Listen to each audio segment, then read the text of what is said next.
Hello and welcome to the program. In the last decade, the United Nations has issued early warnings to 5 countries asking them to tackle racial tensions: Burundi, Iraq, Ivory Coast, Kyrgyzstan and Nigeria. Now, incredibly, the United States has joined that club. A UN committee has cited the overtly racist slogans, chants and salutes in Charlottesville, Virginia, where a civil rights activist was killed by a suspected neo-Nazi. The UN's warning won't have surprised my guest today. In a blog 3 months ago, before Charlottesville, he wrote, "There is now a fully realized fascist social movement in this country." Joseph Lowndes is a political scientist at the University of Oregon and a nationally respected authority on conservatism and race. Welcome to the program. Thanks for joining me, Professor Lowndes. This UN panel is basically criticizing the US administration, which is a very rare thing, but will it make any difference? Yeah, that's a great question. I think there was a time when the idea that the United Nations would criticize the United States over its racial policies was something that would have made an extraordinary impact. During the Cold War, for instance, when the United States is competing globally for alliances and sympathies of newly decolonizing nations, the United States, the charge of racism was one that they took quite seriously. I'm not sure it's the same today, certainly not with this administration. As a matter of fact, I could see Donald Trump using this to play to his base, that the United States is now being criticized by outsiders, by foreigners in unfair ways. On the other hand, it may prompt members of his own party in Congress and elsewhere to begin to push back harder on Trump because of his comments, particularly in regard to Charlottesville. You've written about a steady build of threats over the past year, maybe 18 months, against civic activists, organizers, and academics. Of course, the academic community has not escaped the attention of these far-right groups. What's your personal experience been? Well, I have not. I've been spared largely from it. I occasionally get a hostile email, but what's happened to a growing number of professors has been that there are organizations, like one group called Campus Reform, and there are others, a group called the Professor Watch List. And what happens is the students will make reports to these organizations about their experiences in the classroom, or they'll take, largely out of context, statements that professors have made either in articles or on social media. And then these get circulated through and picked up by larger news organizations, conservative news organizations, either magazines, online magazines, or say Fox News. And then it kind of circulates around in a kind of a resonance machine, getting louder and louder until administrations are deluged with emails and tweets and angry phone calls from people who've been kind of whipped into a frenzy around this. And it's been, it's had taken quite a toll on professors. Some people have been fired. Adjunct professors who are not permanent professors are particularly vulnerable. And women and people of color have been the greatest targets of these attacks. So they're coming, and I think it's proved so far to be a successful strategy for the far right, and so they're going to pursue it, I think, quite aggressively again this coming fall with the fall college semester coming up. So who are the main players in this far right movement today?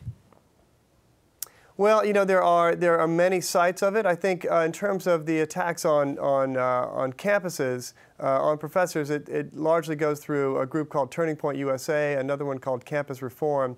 But, more broadly, you have this kind of array of groups which is based, on some of it online through online chat groups, through what they call Chan culture, 4chan, 8chan. These are internet chat rooms, but also in local organizations around the country, which are growing. Some of them so-called free speech movements, some of them pro-Trump organizations, some of them openly fascist or white nationalists, other ones which are well-armed militia groups. And so you have kind of a, differently placed groups around who are kind of growing and finding each other and moving from being online to being in the streets now.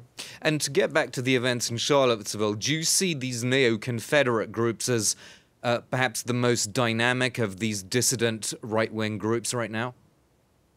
I'm not sure they're the most dynamic. These are groups like the League of the South and the Council of Conservative Citizens. But what's happened is these groups who have been kind of pushing this defense of Confederate monuments and Confederate battle flags over state capitals over the last 20 years or so have now been picked up by a national movement. There's a way in which neo-Nazis and fascists more broadly around the country have picked up on these issues as a way to kind of draw a line in the sand and have a fight. And so these have been picked up outside the South now as kind of a general defense of white power or white nationalism.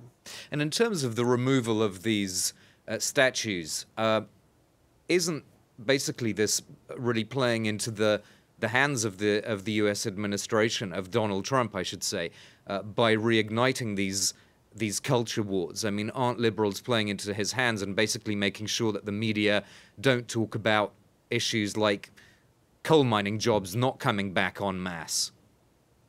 Well, you know, I think both are important. I mean, partly there's been a steady move over the last couple of decades to remove Confederate battle flags from state capitals and to remove the names of elementary and middle school and high schools across the country that are named for Confederate leaders and generals, and then these monuments themselves.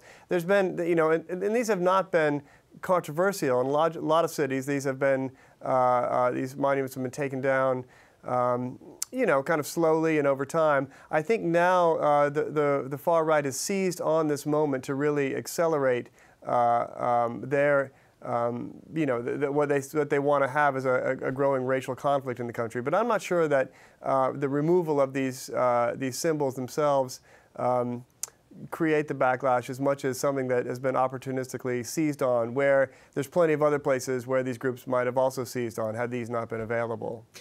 Joseph Lowndes, when you talk about this resonance chamber growing that you mentioned earlier, are you basically saying that the groups that used to be, well, I suppose still are dissident far-right groups, that they're finding resonance in more mainstream conservative outlets? Is there a sort of coming together in that sense? Yeah, I think there's a coming together. I think these groups are trying to find each other and build a broad-based movement which will pull together various elements of the kind of the men's rights movement, again, kind of like anti-civil rights or anti-affirmative action groups, all the way to far-right nationalist groups, fascists, others. I think there's an attempt to pull these together. Charlottesville was an attempt by these various organizations to do that, to build a national presence and get a sense that these groups, who sometimes have some things in common, but not everything in common, to kind of find a purpose. And they've been able to do so partly since the election of Trump. I think during the presidential campaign, some of these groups, you could see them organizing and trying to sign people up and recruit them at Trump rallies. And then after the inauguration, these pro-Trump rallies and so-called free speech rallies that have happened around the country have been places where Trump supporters have been more open to being recruited by far-right organizations. And is there any break on the expansion of far-right organizations? I mean, clearly no one's going to look to the president himself as he's making these different contradictory noises, one day condemning white supremacists, the next day seemingly not. So what other actors could provide a break, do you think? Well, the actors who have really provided the sharpest break have been the anti-fascist and anti-racist groups on the ground, Antifa and other groups that have done the work of, I think, kind of sounding the alarm that there are white supremacists organizing in towns and cities across the country, and have made sure to show up at these rallies and to organize counter protests. Here in Oregon, this has happened a lot, and you see it really across the country. So it's really been kind of social movement actors on the other side, on the ground, who have been pushing back against and making it more costly for these groups to organize. I suppose the longer-term question, Joe Lowndes, is how does this society heal as a whole? Because everything that you're describing now points to more polarization, doesn't it?